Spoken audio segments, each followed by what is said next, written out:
দোকানে তো বিরিয়ানিটা পাওয়া যায়, আনলিমিটেড বিরিয়ানি, তাছাড়া আর কি রাখো? চিকেন চাপ আছে। চিকেন চাপ একটু দেখাও। এই হচ্ছে কিন্তু একদম কিন্তু হোয়াইট হোয়াইট চিকেন চাপ, দেখুন। এই হচ্ছে লেগ, দেখো ধরলে না ধরলে খুলে আসবে, দেখুন। এই চাপ দিয়ে বিরিয়ানি আনলিমিটেড খেলে কত টাকা পড়বে তার? মাত্র 200 টাকা। 200 টাকায় চিকেন চাপ বিরিয়ানি হ্যাঁ, বসে খাও আনলিমিটেড। আনলিমিটেড 200 টাকায়। 200 টাকা। আর মানে এমনি চাপের দাম কত? এক্সট্রা চাপের দাম 70 টাকা। 70 টাকা। অনেকে তো আছে আলু বিরিয়ানিও নিয়েও চাপটা নিয়ে খাচ্ছে, হ্যাঁ। তাহলে তার দাম কত পড়বে তোমার? তার দাম তোমার পড়ে যাবে 70 আর ওদিকে পড়বে 90। 90। 160 টাকা। এই পাবে, দেখুন। আর এই হচ্ছে কিন্তু ওয়াও বিরিয়ানি। আর তোমাদের একবার একটু লোকেশনটা আরেকবার বুঝিয়ে দিই।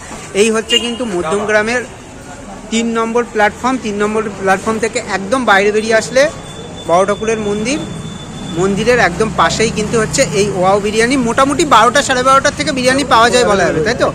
দেখুন দেখুন দেখুন। আর দাদা, এই দোকান থেকে বিরিয়ানি খাওয়া হয়, একদম।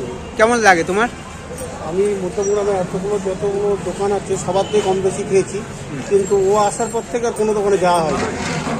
মানে পাশে দোকান বলে যাওয়া হয় না, না ভালো বলে যাওয়া হয় আর নাকি? সত্যি কথা বলতে গেলে তুমি আড়াল করে নিয়ে বলো।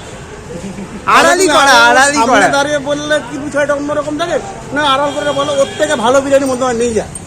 মানে এত কম টাকায় এইরকম এত ভালো বিরিয়ানি নেই যায়, নেই আর? না অনেস্টলি বলতে গেলে নেই যায়। তাই? হ্যাঁ, একদম। দেখুন, আমি তোমার সাথে চ্যালেঞ্জ করবো, তুমি চলো মধ্যমগ্রামের আর যে কোনো দোকানে তুমি যাবে। এই দোকান কি মটন বিরিয়ানিটা খেয়েছো? সত্যি কথা আমি এখনো অনেস্টলি বলবো, মটন আমি খাই না। খাও না? যেটা আমি খাই চিকেন, আমি চিকেনটা সবসময় খাই। পিস কত গ্রামের দেয়? পিস ওদের যতটা দেখেছি ওদের 200 গ্রামের ওপরেই পিস থাকে। পিস থাকে এভারেজ 200 গ্রামের ওপরে? এবারে 200 গ্রামের কম তো হবে না, হলে বেশিই হবে। বেশি হয়। মানে তুমি তাহলে বলছো যে এই দোকানে এসে অন্তত একবার মানুষ ট্রাই করে দেখো। একবার খেয়ে গেলে আর অন্য কোনো দোকানে যেতে ইচ্ছা করবে না, ঠিক আমার মতোই কথা বলবো। একই বলবে? একই বলবো, চলো। খেলে আর অন্য কোনো দোকানে যাবে না।